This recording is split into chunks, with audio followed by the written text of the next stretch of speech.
शेतकरी त्रस्त आहे. शेतकऱ्यांवर संकट जो आज आणला गेला आहे तो मुद्दाम आणला गेला आहे. जर काही दिवसापूर्वी आपल्याला सांगितलं गेलं असतं की आपल्या देशात तेल किती आहे, तर काही दिवसापूर्वी रशियाकडून तेल विकत घेण्याचं बंद केलं नसतं, इराणकडून तेल विकत घेण्याचं बंद केलं असतं, तर आज पेट्रोल आणि डिझेलचे रेट वाढले नसते.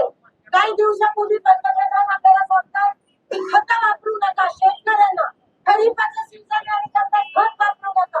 आज खताचे रेट किती वाढले. हे संकटात शेतकऱ्यांना कोणी टाकलं, या देशाला कोणी टाकलं, तर या देशाच्या पंतप्रधानांनी या देशाला संकटात टाकलं. वेळ होती, युद्ध आपल्या देशात नाहीये, लक्षात घ्या. युद्ध आपल्या देशात नाहीये, युद्ध दूर देशात आहे. पण तरीही आपल्या देशात का परिणाम झाला.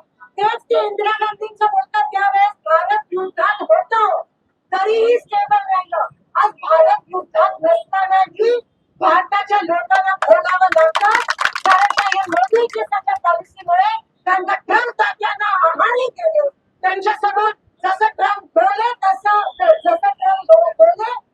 मोदी बोलले.